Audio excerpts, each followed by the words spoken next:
सभी साथियों को नमस्कार। देखिए आज का जो पेपर कैसा हुआ है वो देखिए आप सभी। वो देखिए उसका देखते हैं कि अपन पेपर किस प्रकार का हुआ। देखा जाए तो पेपर बहुत सरल हुआ है। चले आगे की पंक्ति में देखें क्या है। देखो सबसे पहला प्रश्न है कि अधोलिखित वाक्यों रेखांकित पदयों प्रसंगा नुकूलम उचितार्थम छित्वा लिखत। तो अपन अगर सीधी बात अगर कही जाए तो देखो पहला कह रहा है भ्रातरावह सौदर्यो। सौदर्यों का अर्थ होता है सहोदरो। क्या होता है? सहोदरो, जिसका अर्थ होता है सगा भाई। तो इसका जो आंसर होगा वो होगा हमारा सहोदरो। क्या होगा? सहोदरो। फिर आगे देखें तो आर्य अलिकम एतत। आर्य अलिकम एतत, यहाँ पर अगर सीधी सी बात की जाए तो इसका जो आंसर होगा वो होगा हमारा स, जिसका है असत्य। क्या है? असत्य। ये हमारा आंसर होगा। अब देखिए आगे चलें। धूमम मुंचति इति पदस्य संधि विच्छेदम कृत्वा संधि नामानि लिखत। तो देखिए यह धूमम मुंचति अनुस्वार संधि है और हमारा ये जो ऑप्शन है वो होगा श। कौन सा होगा? स। और इसका सीधा सा आंसर होगा वो होगा हमारा श, धूमम मुंचति। अब आगे देखिए अंतर्जगति। अंतर्जगति के अंदर संधि की अगर बात की जाए, संधि है तो संधि इसमें हमारी होगी अंत धन जगति, और ये हमारी संधि होगी रुत्व संधि। कौन सी संधि कहलाएगी? रुत्व संधि कहलाएगी। फिर है सत धन चित्त। सत धन चित्त के अंदर अगर बात की जाए और देखा जाए तो इसमें सीधा सा है, देखिए छ और त वर्ग से वापस छ और छ वर्ग होता है, तो त है तो त की जगह छ आएगा और इसका चचित होगा और इसका चतुत्व संधि होगा। कौन सा होगा? इसका चतुत्व संधि है, वो आंसर होगा। आगे हरिधन त्राता। क्या है? हरिधन त्राता। तो हरिधन त्राता का अगर देखें तो विसर्ग के स्थान पर स हो जाता है और इसकी सत्व संधि होगी, यानी इसका जो हमारा उत्तर होगा वो उत्तर होगा स। आगे देखें नाव सिद्धति। क्या है? नाव सिद्धति। अब इसमें क्या कहा गया है? इसमें कहा गया है कि उपसर्ग शब्द और जो पद है उसको अलग अलग करना है। तो न नाव सिद्धति, तो न धन अव धन सिद्धति, नाव सिद्धति। क्या होगा इसका आंसर? नाव सिद्धति। फिर है नृत्य, हाँ नीर अर्थकम। तो नीर अर्थकम के अंदर अगर बात देखी जाए तो इसका जो आंसर होगा वो होगा स, नीर धन अर्थकम। कौन सा होगा? नीर धन अर्थकम। इसके बाद देखिए अपन प्रश्न संख्या 4 पे आते हैं। तो अधोलिखित अपठित गद्यांश पठित्वा एतद् धारित प्रश्न नाम यथा निर्देशम उत्तराणि लिखित। यानी कि जो गद्यांश दिया है उसको पहले आपको भलीभांति पढ़ना था, पढ़कर इसके जो उत्तर कौन कौन से हैं वो निशान लगाने थे। तो अपन पहले एक बार इसको पढ़ लेते हैं। कह रहे मानव जीवनस्य साफल्यम त्यागे नेव भवितुमर्थिं न तु भोगे। पाश्चात्य संस्कृति ही सर्वथा उपभोग संस्कृति सर्वान् भोगमेव शिक्षयति। भारतीय संस्कृति सर्वदा आध्यात्मिकी भोग स्थाने योगमेव शिक्षयति। पाश्चात्य सभ्यता खलु प्रेक्षां भाग हर्तुमपि संकोचम न अनुभवति। भारतीय सभ्यता पूर्ण प्रेक्षां उपकाराय निज स्वार्थानां त्यक्तु प्रेरयति। त्यागो हि अस्या एको महामंत्र येन विश्व कल्याणं भवितुमर्हति। भारतीय ही संस्कृति प्रेक्षां कल्याणं मनुते प्रेक्षां कार्यसिद्धते स्वकीय स्वार्थ त्यागस्य करणीय इति उपदिशति। इयमेव त्याग भावना गीतायामपि प्रकटिता। वेदिको महर्षि विस्तु बहुकालं पूर्वमेव त्यागस्य महिमा उद्घोषित। तेन त्यक्तेन भुंजितामा ग्रंथः कस्य विदधनम। तो सबसे पहला प्रश्न था कि करणीय इत्यत्र क्रियापदस्य, जो करणीय लिखा है इसके अंदर जो क्रियापद है, क्रियापद के अंदर कर्ता पद कौन सा होगा? तो कह रहे हैं कि करणीय यानी करना चाहिए। तो इसके अंदर जो होगा वो होगा प्रेक्षाम। क्या होगा पहले का? प्रेक्षाम आंसर हमारा होगा। आगे बढ़ते हैं। आध्यात्मिक की इति विशेषणीय गद्यांशास छित्वा विशिष्य पदम लिखत। तो यहाँ पर कह रहे हैं कि आध्यात्मिक ये विशेषण पद है तो उसका अपने को विशिष्य पद लिखना था। तो कह रहे हैं कि जो आध्यात्मिक है वो हमारी भारतीय संस्कृति है। क्या इसका आंसर? भारतीय संस्कृति होगा। फिर अस्या इति सर्वनाम पद स्थाने संज्ञा पदम लिखत। तो भारतीय सभ्यताया, इसका आंसर होगा भारतीय सभ्यताया। फिर असाफल्यम इत्यस्य विलोम पदम गद्यांशात् छित्वा लिखत। तो इसका जो हमारा जो आंसर होगा वो होगा साफल्यम। क्या होगा इसका आंसर हमारा? साफल्यम होगा। फिर आगे की अगर पंक्ति में अपन देखें, चले आगे, तो कह रहे हैं गीता या भावना प्रकटिता। तो गीता या भावना प्रकटिता की अगर बात कही जाए तो इसका जो आंसर होगा वो होगा त्याग की भावना। क्या होगा? त्याग की भावना। क्या होगा इसका आंसर? त्याग की भावना। फिर आगे चलते हैं, तो भारतीय संस्कृति की मनुति, भारतीय संस्कृति है वो क्या मानती है? तो यहाँ पर भारतीय संस्कृति के मनुते हैं, तो यहाँ पर देखिए इसका आंसर कहाँ पर मिलेगा आपको? तो कह रहे हैं प्रेक्षामक कल्याण। इसका आंसर जो हमारा होगा वो होगा प्रेक्षामक कल्याण। कौन सा होगा? प्रेक्षामक कल्याण। प्रेक्षामक कल्याण कहाँ है वह देखिए आप, सीधी बात है। तो देखो एक तो यहाँ पर है प्रेक्षामक, फिर है कल्याणम मनुते, तो इसका आंसर होगा प्रेक्षामक कल्याण मनुते। फिर आगे चले तो कह रहे हैं भारतीय सभ्यता किसमें प्रेरित? भारतीय सभ्यता है वो किसको प्रेरित करती है? तो जो भारतीय सभ्यता है वो किसमें प्रेरित, यानी किसके प्रेरित करती है? तो कह रहे हैं इसका जो आंसर होगा वो देखें, भारतीय सभ्यता पूर्ण प्रेक्षाम निस्वार्थम इत्युक्तम प्रेरित। ठीक है, अब आगे अगर बात देखी जाए तो देखें इसका जो आंसर है आगे वाले का वो है भारतीय संस्कृति किम शिक्षयति।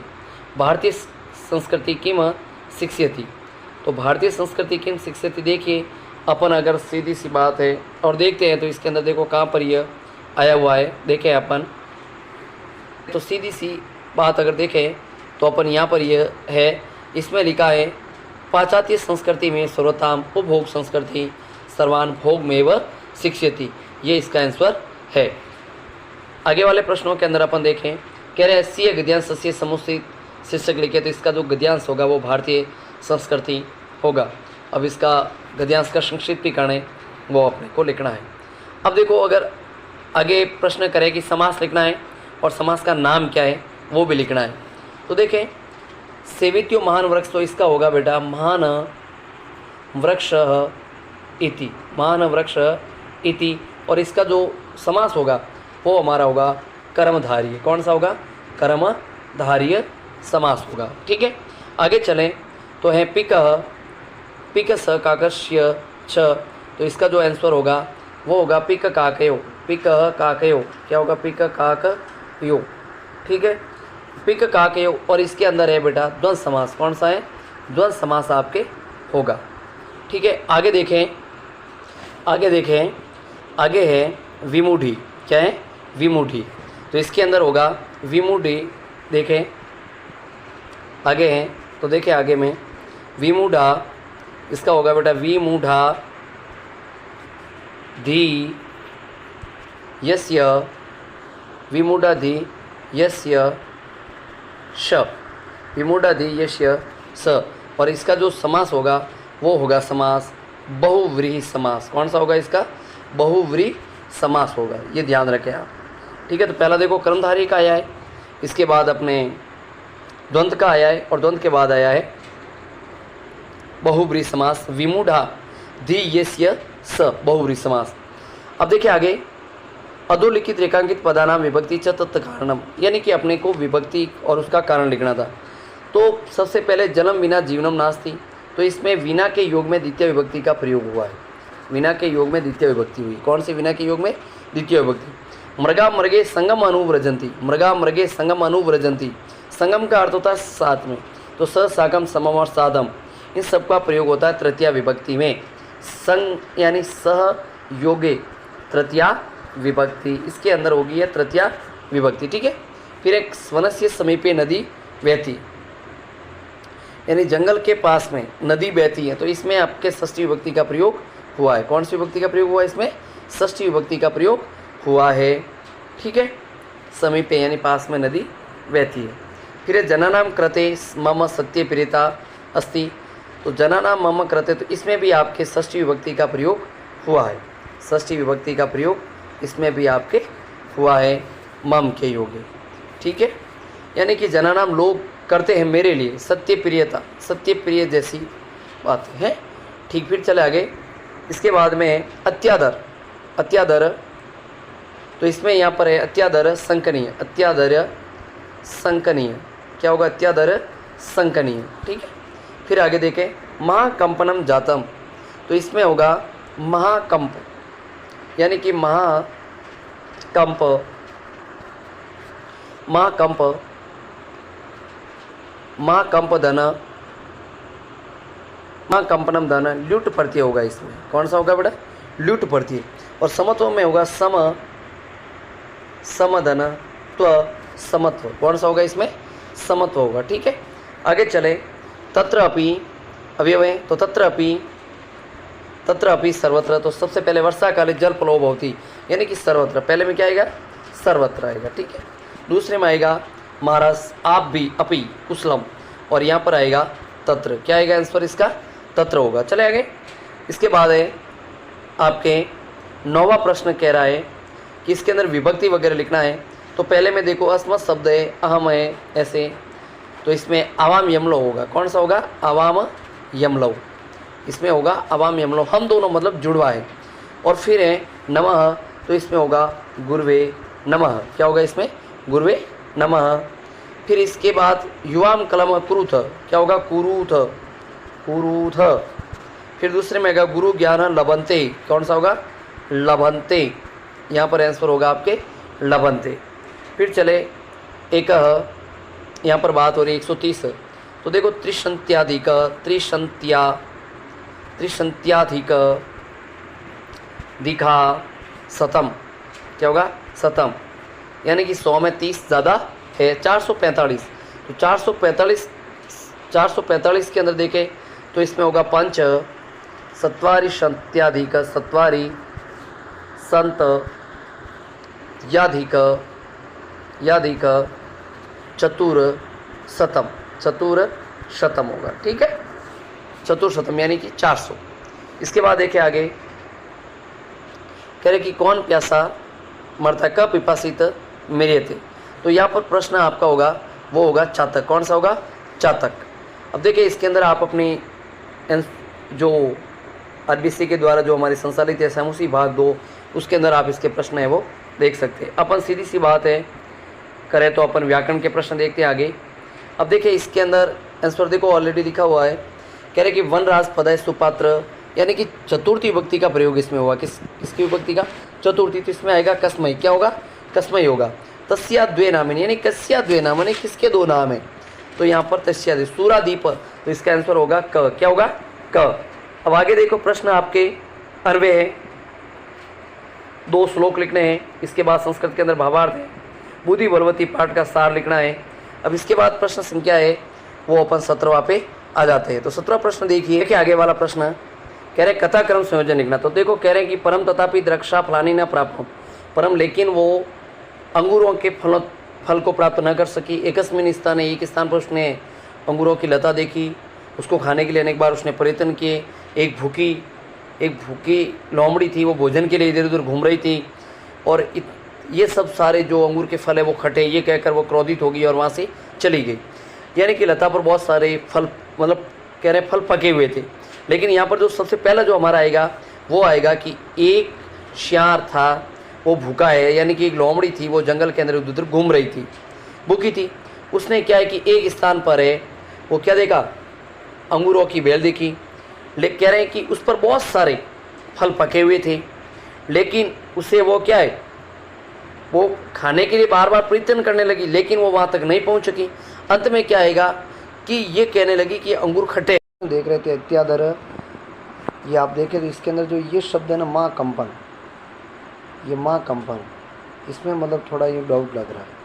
माँ कंपन शब्द है वो अगर देखा जाए तो इसके हिसाब से ये प्रत्यय का कोई प्रश्न नहीं बनता है। माँ कंपनम हो सकता है ये आपके लिए बोनस अंक प्रतीत हो। अब आगे की कड़ी में चले अपन, तो माँ कंपन है, इसमें कोई दिखाई नहीं दे रहा है। क्यों? अगर अपन देखेंगे तो माँ कंपन का महान कंपन इति हो सकता है, और वो भी में समास प्रतिपादित होता है। ठीक है, चले आगे वाले प्रश्न के अंदर। तो अपन ये अनुवाद कर रहे थे, तो अब अनुवाद वाले प्रश्न पर देखें। कह रहे केशव धीरे धीरे चलती। देखो केशव है वो धीरे धीरे चल रहा है। तो यहाँ पर अगर अपन बात करें कि केशव है वो धीरे धीरे चल रहा है, तो केशव धीरे धीरे में होगा केशव मंदम मंदम, केशवः मंदम मंदम चलती। केशवः चलती नहीं है, केशव धीरे धीरे लिखता है, तो इसमें होगा लिखती। क्या होगा? लिखती। केशव है वो मंदम मंदम लिखती। इसके आगे देखें तो रमेश ने आज नहीं पढ़ा, तो देखो रमेशः अद्य न अपठत्। इसमें लंग लकार का प्रयोग हुआ है, अपठत्। क्या होगा इसमें? अपठत्। फिर है राजा राज्य की रक्षा करता है, तो इसमें राजा को कहेंगे नृपः राज्यमः रक्षति। नृपः राज्यमः रक्षति। राजा है वो राज्य की रक्षा करते हैं। हम दोनों पाठशाला जाते हैं, हम दोनों को कहते हैं आवाम पाठशालाम गच्छा। आवाम पाठशाला गच्छा। ठीक है। अब आगे देखें, इसके आगे जो हमारा है वो है तुम सब ईश्वर को प्रणाम करते हो। तुम सब ईश्वर को क्या करते हो? प्रणाम करते हो। तो इसमें होगा यूयम। देखें यूयम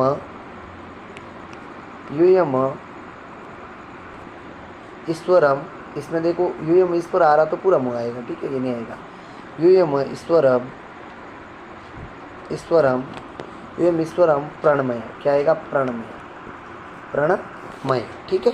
आगे चलें तो है वे सब संस्कृत बोलते हैं। तो वे सबको कहेंगे ते संस्कृतम या संस्कृतम वदंती। क्या होगा? वदंती। ठीक है। आगे चलते हैं तो देखो आगे वाले प्रश्न के अंदर हमारा जो प्रश्न है वो देखें, तो वो प्रश्न है, चले आगे देखें।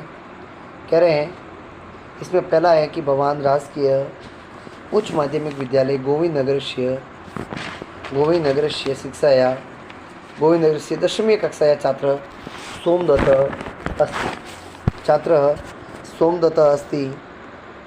भवन्तः भगिनी विवाह अस्ति, अतः स्वप्रधानाचार्य दिनद्वयस्य अवकाशार्थं प्रार्थना पत्रं लिखते। कह रहे हैं कि आप राजकीय उच्च माध्यमिक विद्यालय गोविंदनगर में पढ़ते हो, 10वीं कक्षा के छात्र सोमदत्त हो और अपनी बहन के विवाह के कारण अपने प्रधानाध्यापक जी को 2 दिन के अवकाश के लिए प्रार्थना पत्र लिखना है। फिर चले आगे अपन आगे की कड़ी में देखें तो कह रहे हैं कि भवती लक्ष्मी अस्ति। आप लक्ष्मी हो और अपनी सहेली को संस्कृत दिवस के विषय के उपलक्ष्य में एक पत्र लिखना है। तो इसमें कहा है रक्षाबंधनम दिवसे संस्कृत दिवसम मह्यम भाषणम गीतयम संस्कृत भाषाया नमस्ते कुशलम। संस्कृत भाषायाम कुशलम। तो देखिए इसका क्या होगा, पहला अपन देखते हैं आगे वाले में देखें चले। तो इसका होगा बेटा देखें पहले में प्रिय सखी सीते साद्रम नमस्ते। तो पहले में आएगा नमस्ते। क्या आएगा पहले में? नमस्ते। ठीक है, यह है नमस्ते। पहले में आप लिखेंगे नमस्ते।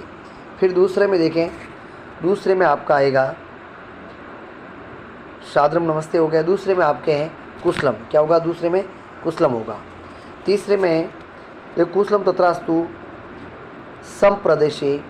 संप्रदेशे हमारे प्रदेश में संस्कृत दिवस के अंदर परिपालित है। संस्कृत के दिवस के अंदर और दिवस होता है, वो होता है रक्षाबंधन का। कौन सा होता है? रक्षाबंधन। वयमपि तदा विद्यालय पाल्यम, और हम भी इस विद्यालय में कह रहे हैं संस्कृत दिवस है वो मनाते हैं। ठीक है।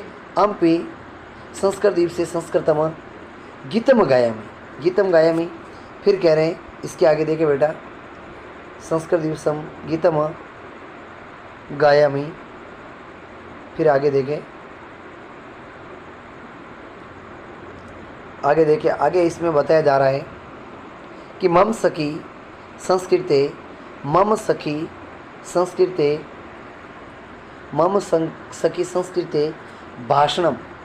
भाषणम ददाती। मेरी सखी है वो संस्कृत के अंदर क्या है?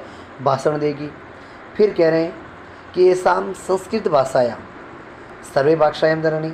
और लास्ट में जो 8वें में आपके आएगा वो आपका आएगा मयम। क्या आएगा? मयम। फिर देखिए आगे ये हिंदी सब प्रसंग अनुवाद आपको लिखना है। आगे हमारा प्रश्न है वो सीधा आ जाए आप प्रश्न संख्या 23वां, जो 23वें के बाद 23वां प्रश्न हमारा जो लास्ट प्रश्न है वो देखें। इसमें कहा गया है पहले में नमो नमः, कह रहे भो मित्र गोपाल, प्रिय मित्र हे मित्र गोपाल सुप्रभातम। तो गोपाल कह रहा है नमो नम, क्या कह रहा है गोपाल? नमो नमः, राइट है नमो नम यहाँ पे, नमो नमः नमो नम। भगवान कथम अस्ति, आप कैसे हो? तो कह रहे मैं यहाँ से कुशल में हूँ। स्व मम जन्मदिवनम भविष्यति, कल मेरा जन्मदिवस है, आप भी आना। अस्तु अम स्व आगमिष्यामि, कल मैं आऊँगा। कह रहे भगवत भगिनम अपि आनी, तो तुम्हारी बहन भी क्या आएगी? तो कह रहे कि उनका स्वास्थ्य वो ठीक नहीं है। भवान आगच्छतु, आप भी आना। अस्तु आवाम पुनः मिला, और हम वापस है जो मिलेंगे। तो इस प्रकार देखिए इसके अंदर जो संस्कृत का जो प्रश्न पत्र था और व्याकरण संबंधित प्रश्न थे वो अपने हल किए। बाकी देखिए सप्रसंग अनुवाद है, अन्वय है, भावार्थ है, वो आपको अपनी बुक के अंदर देखने हैं।